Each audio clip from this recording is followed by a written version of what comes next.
It started with an envelope.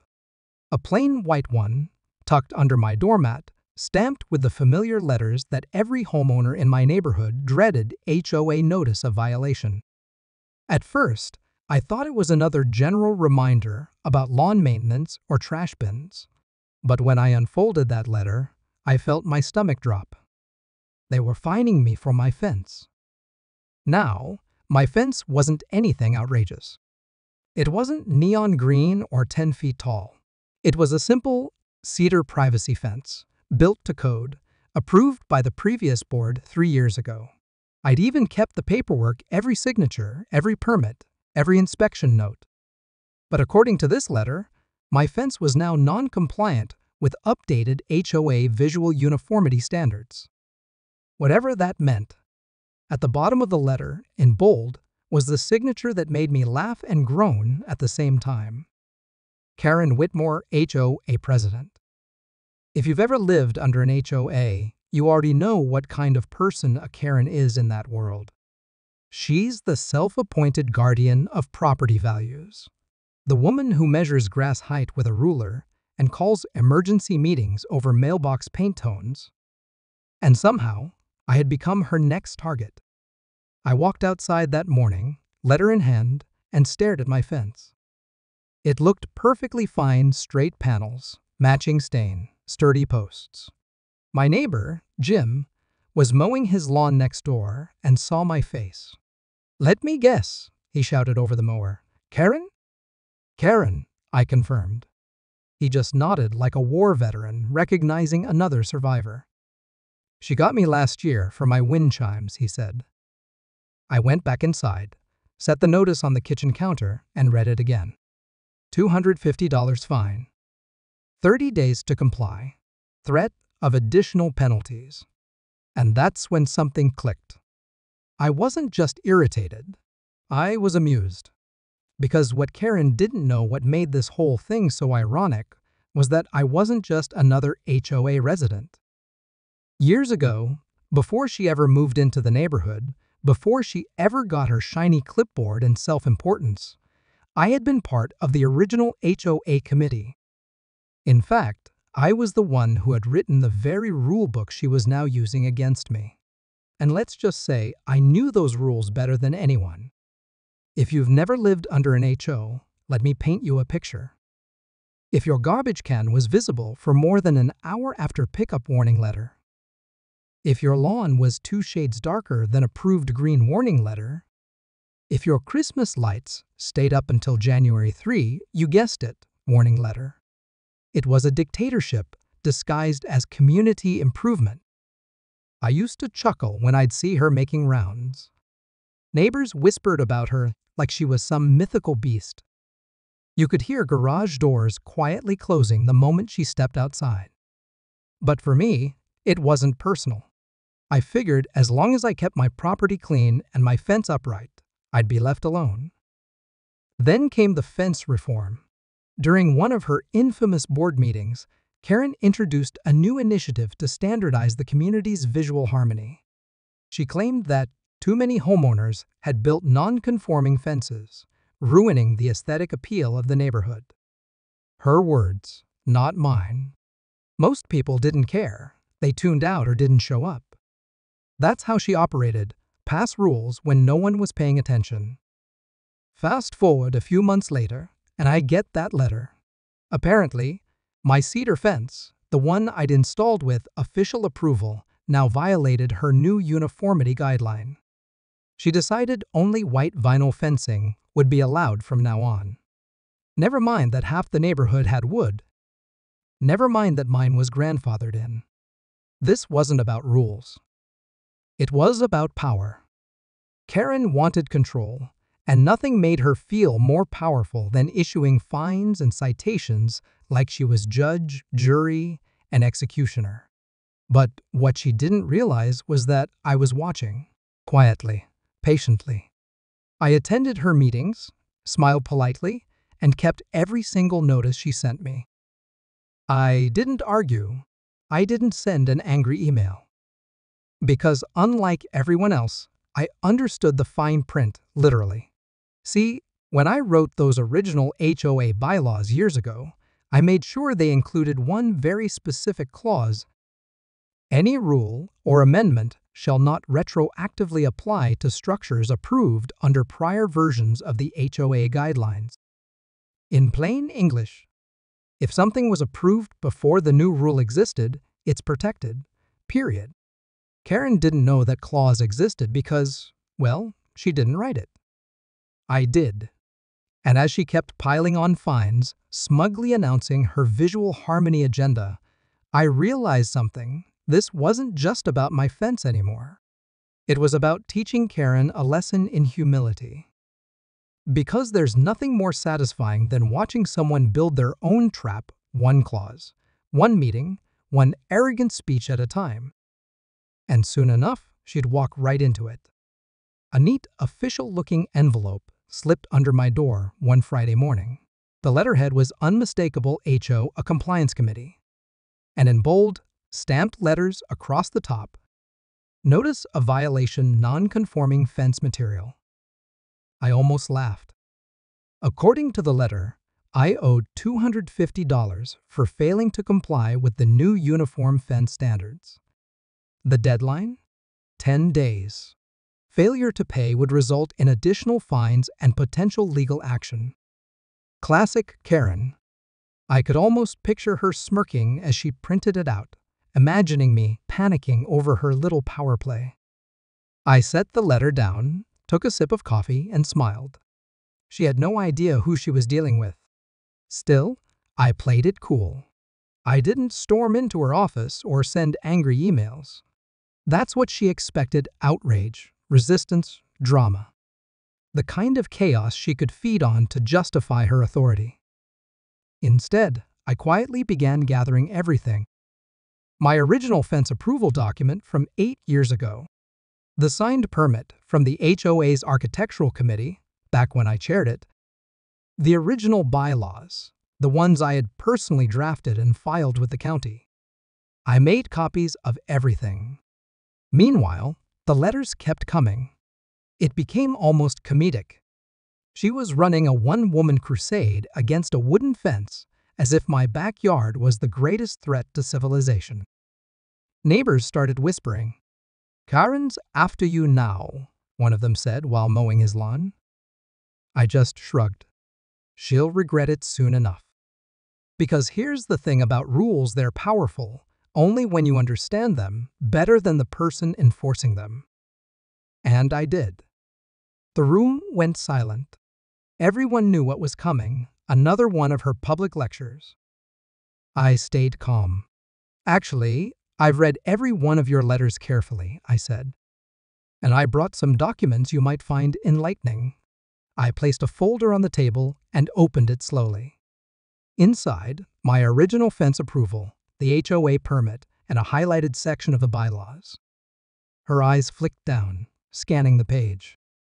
Her confidence faltered just slightly when she reached the clause I'd written years ago. No amendment shall retroactively affect any previously approved structure. I let the silence hang. Then I said, "Since my fence was approved before your new rule existed, your fine is invalid. And by issuing it, you're actually violating Section 7 of the HOA Charter, overreach of authority." Karen's face went pale. She stammered something about community standards and interpretation, but I cut her off gently. "Karen," I said, smiling, "there's no interpretation. It's black and white. I wrote this clause myself." That was the moment the room turned. You could see the other board members shifting uncomfortably. One even coughed to hide a laugh. The audience, the same neighbors she'd been policing for years, suddenly looked alive, like someone had just lifted a spell. She tried to regain control, flipping through her binder for a counterargument, but there was nothing she could do. Every word in that rulebook led back to me. Finally, she snapped the binder shut. "We'll review this matter further," she muttered, eyes avoiding mine. I leaned back, calm and collected. "Take your time," I said. "I'm sure the documentation will speak for itself." The meeting ended early that night. Karen avoided eye contact as she packed her things. The room buzzed with whispers. For the first time, the power dynamic had shifted. But I wasn't done yet. This wasn't about one fence or one fine anymore. This was about accountability, about reminding Karen that authority means nothing without integrity. So I filed a formal complaint with the HOA Oversight Committee, attaching every document, every notice, and every time-stamped email. If Karen wanted to play bureaucratic games, I'd play better. Because I didn't just build a fence, I built the rules she thought she could weaponize. And now, I was about to make sure she learned exactly what that meant. Karen didn't take defeat well. For most people, being publicly proven wrong in front of the entire neighborhood board would have been humbling. For Karen, it was a challenge. 2 days after the meeting, I got another letter. This one was labeled HO, a compliance review pending investigation. The tone was colder, more formal, like she was trying to sound official enough to scare me into backing off. I almost laughed. She wasn't even subtle about it. The letter claimed that my fence posed a potential safety hazard because it was too close to the property line, an entirely new complaint that had nothing to do with her original fine. The problem, for Karen? I had the property survey from the county, signed and sealed, showing my fence sat exactly within legal limits. So I did what any patient man with a paper trail would do. I documented everything. Every email. Every notice. Every word she sent me was saved, time-stamped, and archived. Because when someone like Karen starts reaching for power, the best thing you can do is hand her the rope and wait for her to hang herself with it. A week later, I attended another HOA meeting. Karen looked confident again, too confident. She must thought her new complaint would stick. She began the meeting like a prosecutor in a courtroom. She even had printed photos, grainy images of my fence, taken from the sidewalk. I waited until she finished her little presentation. Then, calmly, I stood up. "Karen," I said, "thank you for taking such an interest in my property. But I think you might want to check your facts." I opened a binder thicker than hers and handed out copies to every board member. Inside was the county property survey, signed by a licensed inspector. On the last page, highlighted in yellow, was the measurement proving the fence was 4.5 inches inside the property line. Then I added, "You'll also notice that this same measurement was filed with the HOA records 8 years ago, back when I was the committee chair. It's the same record you approved when you took office." The room went silent again. Karen's smile froze. "Well, perhaps the rules have changed since then," she said stiffly. I nodded. "They have, but Section 7.1 still states that any amendment cannot retroactively invalidate prior approvals." That's when another board member, a soft-spoken retired teacher named Linda, spoke up. "He's right, Karen. I remember that clause. It was added to prevent this exact kind of situation." Karen's jaw tightened. "We'll review it," she said sharply. But the damage was done. The board was seeing her for what she really was, not a protector of the community, but a bully hiding behind bureaucracy. And I wasn't finished, because I discovered something much bigger while reviewing those old documents. Something that would make her little vendetta look like child's play. You see, HOA presidents are required to log every fine and every expenditure in a quarterly report.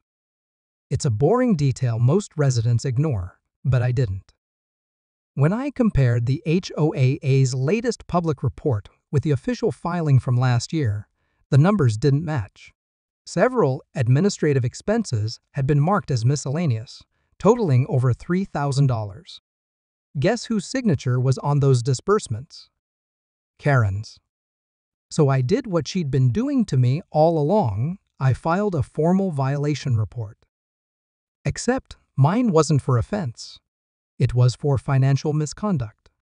I sent the full packet receipts, public filings, timestamps, and all directly to the HOA Oversight Committee and CC'd the entire board. The next meeting was unlike any before. You could feel the tension before it even began. Karen looked pale. Her confidence was gone. Karen tried to defend herself, said it was a clerical mistake, a misunderstanding. But once again, the paperwork didn't lie. Linda, the retired teacher, spoke up again. If this were any other resident, she said, we'd be issuing fines and possible removal from the board. At the end of the meeting, she stood up, eyes glassy, and muttered something about stepping back temporarily. No one stopped her as she gathered her papers and walked out. I didn't need to say a word. The documents spoke for themselves. For the first time in years, the neighborhood felt peaceful. People were smiling again. The tension that had hovered over every mailbox, every lawn, every driveway gone. And my fence? Still standing. Perfectly legal. Exactly as it had always been. But deep down, I knew this wasn't just about winning. It was about restoring balance. About reminding people like Karen that power without accountability always collapses. Sometimes, all it takes is a fence to draw the line and someone brave enough to stand behind it. A week after Karen's temporary leave, the neighborhood felt different. For the first time in years, people actually waved at each other. Kids rode bikes without fear of being scolded for sidewalk violations. Someone even parked their RV in the driveway, something that would send Karen into cardiac arrest before. Peace had returned. But beneath the calm, there was still one unanswered question. What would happen to Karen? I didn't want revenge, at least, not the kind that destroyed her. What I wanted was accountability. A clear reminder that rules exist to serve people, not to oppress them. About 2 weeks later, I got my answer. The HOA Oversight Committee sent out an official notice. After review of the submitted evidence and expenditure records, the board has voted unanimously to remove Karen Whitmore from her position as HOA president effective immediately. It was over. No drama, no shouting, no fireworks, just a quiet administrative email that ended years of neighborhood misery. I sat back and smiled. Sometimes justice doesn't need to roar. Sometimes it just clicks send. The board agreed. Together, we spent the next month rewriting the rules, not as weapons, but as guidelines for respect and community living. Every section had one goal: balance. If a neighbor's project didn't harm property values or safety, it was allowed. If someone needed an exception, due to cost, health, or circumstance, they could apply without fear of ridicule or punishment. When we finally finished, Linda looked over the draft and smiled. "This is what the HOA should have been all along," she said. That night, we held an open forum to present the new charter. The room was packed standing room only. I saw neighbors I hadn't spoken to in years. When Linda read the new code aloud, you could feel the relief in the air. There were even a few cheers when she got to the new clause, "No resident shall be subject to retroactive enforcement of any rule or amendment." That line, the same one that had once saved my fence, was now permanently protected. After the meeting, people came up to thank me. Not because I'd beaten Karen, but because I'd helped give the community a voice again. And just as the crowd began to thin out, I saw Karen at the back of the room. She wasn't there to cause trouble. She just stood quietly, arms folded, listening. Her face looked tired, maybe even remorseful. When our eyes met, she gave a small nod. Not a smile, just a nod. And honestly, that was enough. Because in the end, she wasn't evil. She was human, a person who got lost in power, who thought control equaled respect. We all make mistakes. Hers just happened to be in writing. As I walked home that night, the streetlights reflected off my cedar fence. Still standing. Still perfect. A reminder of everything that had unfolded: the battles, the lessons, the quiet victories. And I realized something. That fence wasn't just a boundary between properties. It was a boundary between who we were and who we could become as neighbors, as a community, as people learning to coexist without control. Sometimes, standing up for yourself isn't about tearing someone down. It's about holding your ground with integrity, even when it would be easier to bend. Karen had fined me for my fence, but in the end, that fence became the line that separated tyranny from fairness. And as for me, I didn't just build a fence. I built a legacy, one rule, one clause, one victory at a time. After Karen's removal, it was like the whole neighborhood woke up from a long gray winter. For years, people had been living quietly afraid of breaking one of Karen's endless, nitpicking rules. Mailboxes had to be a certain shade of beige. Trash cans couldn't be visible for more than 30 minutes after pickup. Even wind chimes were considered noise pollutants. Now, people were finally breathing again. One Saturday morning, I noticed something funny. 3 new fences were going up, all built in different styles. One was white vinyl, one rustic pine, and one painted a bold, beautiful dark green. I walked over to chat with the neighbors, and they all had the same grin. "We figured, if your fence is legal, ours can be too," one said. It wasn't rebellion for the sake of chaos, it was freedom. A quiet protest against years of petty tyranny. The HOA wasn't supposed to be a dictatorship. It was meant to protect property values and bring people together, not tear them apart. And for the first time, people were starting to remember that. At the next community meeting, the energy was completely different. There was laughter, conversation, even applause. Linda brought cookies. Jim, my next-door neighbor, the one who'd been fined for his wind chimes, volunteered to head the neighborhood events committee. We planned a spring picnic, a real one in the park, with music, lawn chairs, and yes, wind chimes. And as we all sat around that evening under string lights and laughter, someone clinked a glass and said, "To the man who saved the neighborhood and his legendary fence." Everyone cheered. I raised my cup, but smiled quietly. I didn't need the spotlight. The real victory wasn't that I'd won a battle with Karen. It was that the community had found its voice again. Power had shifted from one controlling person back to the many. And it was beautiful to see. But little did I know, Karen wasn't quite done yet. It was late summer when I first saw her again. I was trimming the hedges when a familiar SUV rolled past, slow, cautious, like it was testing the waters. The driver's window rolled down halfway. Karen. She looked different. Not as sharp, not as perfectly polished. The pearls were gone. Her hair was tied back loosely. She gave me a half smile and said, "Nice fence." I grinned. "Thanks." Still standing. She laughed a real laugh this time and nodded. "You know, I actually wanted to apologize," she said. "I got too caught up in being in charge. Thought I was protecting everyone, but really, I was just controlling them. I wasn't expecting that." There was something almost human in her voice now. Not the superiority, not the smug tone, just honesty. "I read the new HOA charter," she continued. "It's good, fair. You and Linda did something right." I shrugged. "We just gave people a little freedom back." She looked out at the neighborhood kids playing, dogs running, neighbors chatting over fences.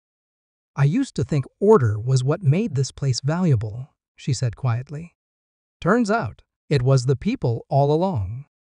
Before driving off, she said, "I'm moving soon. Somewhere quieter. No HOA this time." I smiled. Smart move. As her SUV disappeared down the street, I realized something important. Karen hadn't been the villain forever. She was just someone who forgot what power was for. And maybe, just maybe, she'd finally learned. Years later, people still talked about the fence story. New families moving into the neighborhood would hear about it like a local legend. Kids would ride their bikes past my yard and shout, "That's the famous fence guy." Every now and then, I'd catch someone stopping to take pictures, not because it was extraordinary, but because it symbolized something bigger, standing up for yourself the right way. Linda eventually retired from her role, and I helped train the next generation of board members. Our motto stayed the same: community over control. And guess what? Property values went up. Turns out, kindness and trust are worth more than any rulebook ever could be. A legacy carved into the grain of cedar proof that when you know the rules, stand your ground, and fight fair, even the most stubborn can't knock you down. And sometimes, that's all it takes to rebuild a neighborhood: one fence, one act of courage, one person willing to say, "No more." It had been about 6 months since Karen moved away. Life in the neighborhood had settled into a rhythm, peaceful, predictable, even joyful. So, when I found another official-looking envelope in my mailbox one morning, I had to laugh. "Here we go again," I muttered, half expecting some new bureaucratic nonsense. But this letter wasn't from the HOA. It was from the county planning office. Inside was a short message. "Dear Mr. Allen, we are conducting a review of HOA compliance documentation across several districts. Your name was referenced multiple times as a founding charter author and a current advisor. We'd like to schedule a consultation about using your HOA model as a standardized fairness framework for other communities." I blinked. They wanted to use our HOA as a model, the same HOA that had once been a nightmare under Karen's rule. It felt surreal. I called Linda to share the news, and she practically screamed through the phone. "Do you realize what this means? After all the years of stress, we're finally being seen for doing it right." 2 weeks later, a county representative visited the neighborhood. He toured the area, asked about our charter updates, and sat down for coffee at my kitchen table. "I've reviewed dozens of HOAs," he said, flipping through his folder. "But yours stands out. No excessive fines. No complaints in the last 6 months. And resident satisfaction is at 96%. That's unheard of." I smiled. "We just decided to treat neighbors like neighbors again." He chuckled. "If only it were that simple everywhere." The county ended up adopting our charter as a pilot program template for fair governance communities. Within a year, other HOAs were rewriting their rules using the same foundation I'd built years ago, the one Karen once tried to twist against me. Funny how life works. The system that once punished me was now being rebuilt because of me. And every time a new HOA across the state implemented our fairness policy, I couldn't help but think maybe this was what that fence was always meant to do. Not just stand strong, but stand for something. Years later, long after the battles and bylaws had faded into memory, I still lived in the same house, same backyard, same cedar fence. One summer evening, I sat outside as the sun dipped below the trees. The air was still golden, soft. From across the street, I could hear laughter, families gathered around grills, kids chasing fireflies, dogs barking playfully. The neighborhood was alive, thriving, whole. And every sound was a quiet reminder of how far we'd come. Jim, my old neighbor, walked over with a cold drink in hand. His hair had gone grayer, but that mischievous grin hadn't changed. "Still can't believe it's been 10 years since Fencegate," he joked. I laughed. "Don't remind me. I think my blood pressure went up just hearing the word fine." "Guess I should start charging admission," I said. Jim chuckled, then added more softly, "You did something good here, man. Not just for yourself, for everyone. You taught us how to stand up without tearing down." That hit me. Because it was true, the lesson wasn't about fences or fines. It was about boundaries. Not the kind you build with wood and nails, but the invisible ones between pride and humility, power and fairness, control and respect.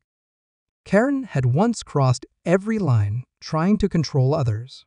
I had drawn a line and stood behind it. And somehow, that changed everything. As dusk settled, I noticed something strange, the glow of headlights pulling up slowly down the street. A car door opened, and out stepped a woman I hadn't seen in years. Karen? Older now, quieter, but unmistakably her. She walked up to the fence, running her hand lightly along the wood. Still holding strong, she said softly. I smiled, just like its builder. She looked up, smiled faintly. I heard what you did with the county program. You turned a mess into something good. I nodded. Sometimes good things grow from hard lessons. Karen hesitated, then said something I never thought I'd hear from her. You know, I needed that fall. I was so focused on control that I forgot what leadership meant. You reminded me. So, thank you. I studied her for a moment. The arrogance was gone. In its place was humility and maybe even peace. Apology accepted, I said quietly.